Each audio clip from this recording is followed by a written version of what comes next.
Los famosos que verás a continuación perecieron debido al VIH. Ellos tuvieron una vida llena de éxitos. Recorrerían el mundo entero y prácticamente todo el mundo los conoció. Lamentablemente, su luz se apagó. Su mundo se vino abajo hasta que perecerían finalmente. Personajes de la talla de Héctor Lavoe, Brad Davis, el bailarín Rudolf Nureyev o la supermodelo Gia Karachi se irían de este mundo dejando atrás una estela de fama hasta extinguirse. Así que si quieres saber más, te invito a que te sientes, a que te relajes y que disfrutes del siguiente video. Somos 007 Ernie Videos, tu mejor opción, y gracias por preferirnos. Recuerda que cada día somos más y que tú eres nuestra estrella, mis estrellas, y no se les olvide suscribirse, compartir y darle like. Mis estrellas.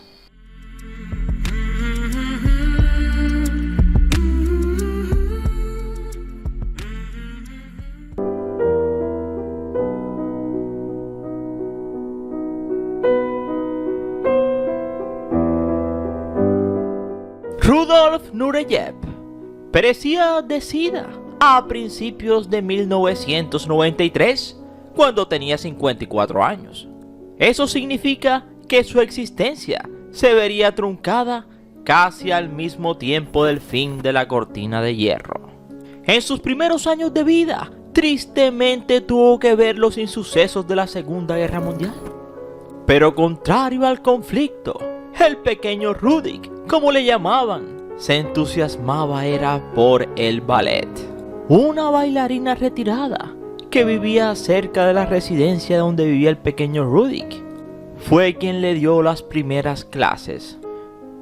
Luego de perecer Stanley, llegó el moderado aperturista Khrushchev y allí comenzaría la Guerra Fría. Pero para entonces, ya Rudolf Nureyev era ya primer bailarín de ballet de Kirov en Leningrado.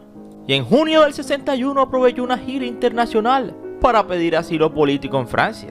Si hasta ese momento su vida había sido un reflejo de la historia de su país, a partir de ese momento pasaba a formar parte de ella.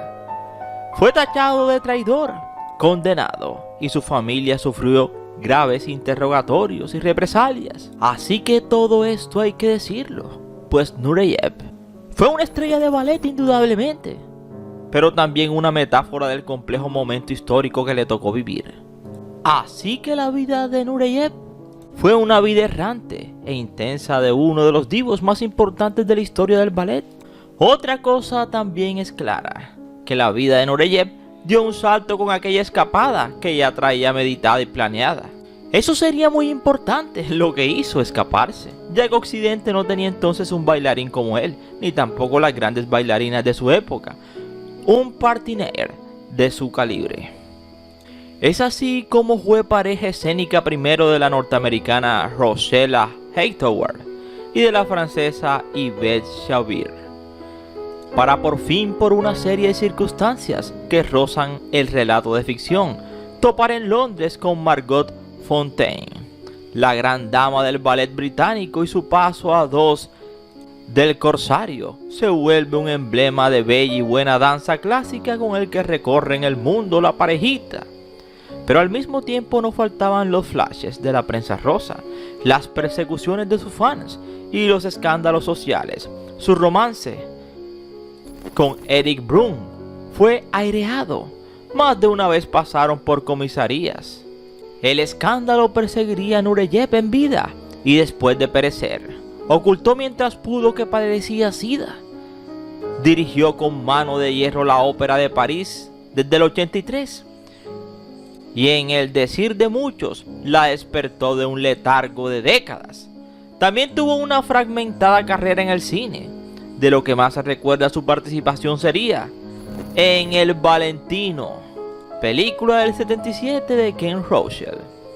Al fin y al cabo, él nacido en Ufa, aquella pequeña ciudad agrícola de Siberia, nunca pudo imaginar que aquel paso decisivo al abandonar el famoso ballet de Kirov lo convertiría en una figura masculina en la historia del ballet en Occidente. Pero lo que quizá nunca se imaginó Rudy fue que se convertiría en un mito, dentro y fuera del escenario, con final trágico a bordo y todo. Un triste final para un gran bailarín. Rudolf Nureyev.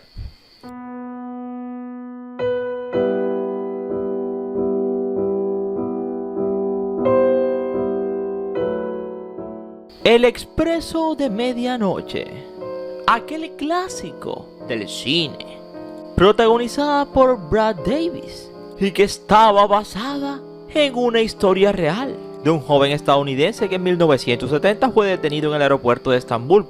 Aquella película sería muy prohibida, y sí que fue prohibida, porque se exageró, así como lo reconocerían los directores, y falseó bastante la realidad.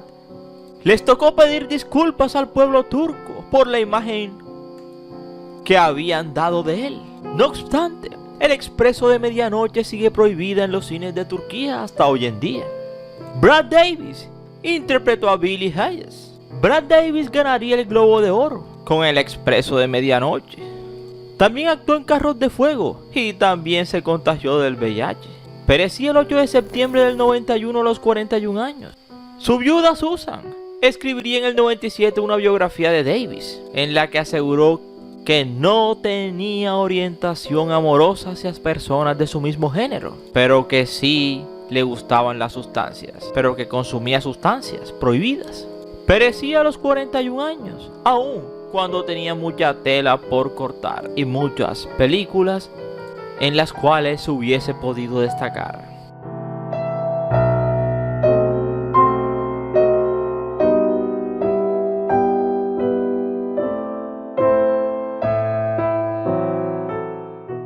Gia Karachi fue la primera supermodelo de una época donde no existía el internet. De hecho, la televisión era muy poco común, especialmente en países que no pertenecían al primer mundo. Sin embargo, Gia logró convertirse en la favorita de todos los fotógrafos al ser una completa rupturista de lo que significaba ser una modelo en ese entonces. Para 1978 aparecía en Nueva York una chica de 18 años con apariencia punk que cautivó a los fotógrafos cansados del estereotipo de Barbie tipo Malibu que tenían que tener las modelos en ese entonces y que primó durante décadas en la publicidad norteamericana. El ascenso de Gia fue rápido y el dinero aparecía a borbotones de forma espontánea. Su primer trabajo lo realizó en la revista Bougie y precisamente allí conoció a la maquilladora Sandy Linter, la que se convirtió, según escribió en sus diarios, el único amor grande de su vida. Apenas 2 años después de ser la favorita de las celebridades y clubes como Estudio 54, Gia sufrió una crisis. Empezó a consumir sustancias prohibidas al punto de que su trabajo se vio afectado. Sandy Linter fue la única que la mantuvo sobria durante algún tiempo. Pero pronto, esos mismos fotógrafos que tanto la adularon, la segregaron por completo de la industria. Durante la década de los años 80, Gia buscó desintoxicarse, pero falló en varios intentos. La industria de la moda ya no la quería. No quería nada con ella. Pero pudo encontrar ciertos trabajos esporádicos en Alemania. Cuando su relación con Sandy Linter se terminó, se involucró con otras chicas y juntas compartían toda clase de excesos. Un viejo amigo logró que la reclutasen para la portada de Cosmopolitan, pero el escándalo fue mayor cuando las marcas se dieron cuenta de su ocaso. Era una supermodelo que había caído en la peor de las oscuridades, en el triste fondo. Así que sin dinero y de vuelta en casa de sus padres, Gia Karachi se dedicó a escribir cuentos, siendo la mayoría de ellos en relación a Sandy Linter. Trabajaría en un asilo de ancianos bajo completo anonimato. Intentó rehabilitarse, pero lamentablemente se escapó y terminó durmiendo en las calles. En 1986 sería hospitalizada por neumonía. Unos exámenes revelarían que tenía VIH. Perecería a la edad de 26 años y nadie del mundo de la moda fue a su funeral o presentó condolencias.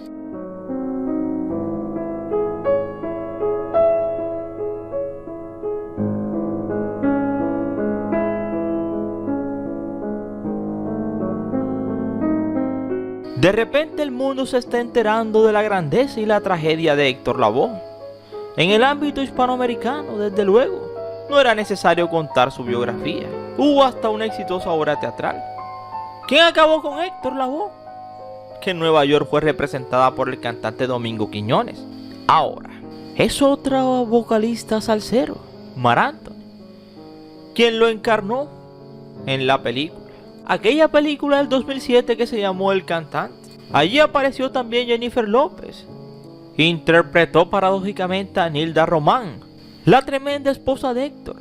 Sin embargo, en la realidad la agonía de Lavoe fue larga.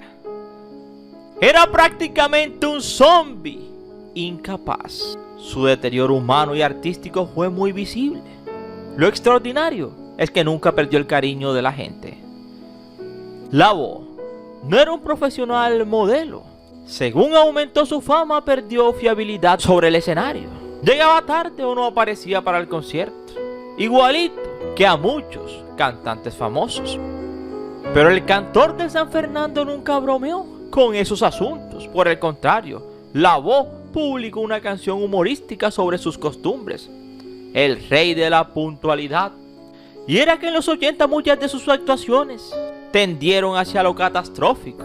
Se le vio mal vendiendo su talento en los intermedios de espectáculos deportivos o en programas infames de televisión suramericana. Necesitaba dinero como fuerza. Y era que la Fania no era diligente para pagar regalías. Como todos sus compañeros del sello, Héctor vivía de sus presentaciones. Y su música, que requería grandes formaciones instrumentales, no permitía ganancias millonarias. Lo inseguro de sus directos terminó espantando a su público potencial. Se cuenta que en junio del 88 se presentaba en un coliseo de Bayamón, en su Puerto Rico natal. Se vendieron menos de 300,000 entradas y el promotor, Ralph Mercado, hombre fuerte de la salsa, decidió suspender el concierto. Lavoe, que no quería decepcionar a sus compatriotas, salió a cantar. Le cortaron la corriente para que no lo hiciera. Se lo tomó mal, muy mal. Al día siguiente se tiró desde la 9ª planta de un hotel. Se fracturó, pero quedó vivo. Aunque ese y otros desastres de Héctor pueden tener explicaciones sencillas, se hacen muchos disparates bajo los efectos de las sustancias. Y era que él consumía de todo en tiempos dorados. Así que cuando vinieron las vacas flacas, tuvo que salir a la calle e incluso hacer lo que fuese para ganar dinero y así invertirlo una vez más en el vicio. Y es que todo lo que rodeó a Héctor era nebuloso, aunque suene algo exagerado. Desapareció durante unos meses en el 78 y se aseguró que acudió a desintoxicarse en un centro de rehabilitación. Mientras otras versiones dijeron que era más probable que, creyendo de que alguien le había echado algún trabajo, algún hechizo, acudiría a algún santero para que le hiciera una limpieza. Al final, la caída de Lavoe a los abismos estuvo acelerada por una racha de mala suerte que supera la imaginación de cualquier escritor de telenovelas. Tuvo una fugaz reconciliación con su padre, inmediatamente eclipsada por su serie de desgracias familiares. La más dura, perder a su hijo, el que había tenido con la Pucci, con la Román. Luego su casa se prendió y más tarde le diagnosticaron SIDA. La última vez que apareció en público fue para un concierto en Manhattan, destinado a recaudar fondos para sus necesidades médicas. No pudo cantar y unos meses después, en junio del 93, sucumbía a una crisis. Perecería y hasta su entierro resultaría caótico como sus peores conciertos. Sin nada, no dejó nada, proclamaban los titulares, pregonando que estaba en la ruina en el momento en que pereció. Sin embargo, eso no fue causa para que miles y miles de neoyorquinos acudieron a despedirle. Su morada final ya sería en el Bronx, en un camposanto. Pero ni allí terminaría su historia. El Lavó abandonado por todos, hasta por Pucci, y que solamente un humanitario, entre comillas, percusionista, David Lugo, se ocupó finalmente de él hasta sus últimos días. Pero lo que parecía un gesto hermoso de un buen hombre que ayudaba al otro en sus desgracias, se enturbió tiempo después. Ni siquiera esperó a las 9 noches, cuando David Lugo presentó un documento notarial en el que Lavó le convertía en su albacea, con poderes para gestionar una fundación. Pucci impugnó aquel dudoso testamento y peleó por mantener la memoria de Héctor, y ganaría la pugna. Pero la última broma del destino estaba por ocurrir. Con el dinero que le pagaron a la Pucci por los derechos de la película El Cantante, de que su morada final fuera en Ponce, Puerto Rico, y no en el Bronx. En 2002, cuando se preparaba para hacerlo, simplemente Pucci pereció. Así que Pucci, Héctor y Héctor Jr., todos quedarían en tierra ponceña, cumpliendo el último deseo de Héctor Lavoe. Y esperamos que te haya gustado este interesante video, no sin antes decirte gracias por preferirnos, y recuerda que cada día somos más y que tú eres nuestra estrella, mis estrellas, y no se les olvide suscribirse, compartir y darle like, mis estrellas.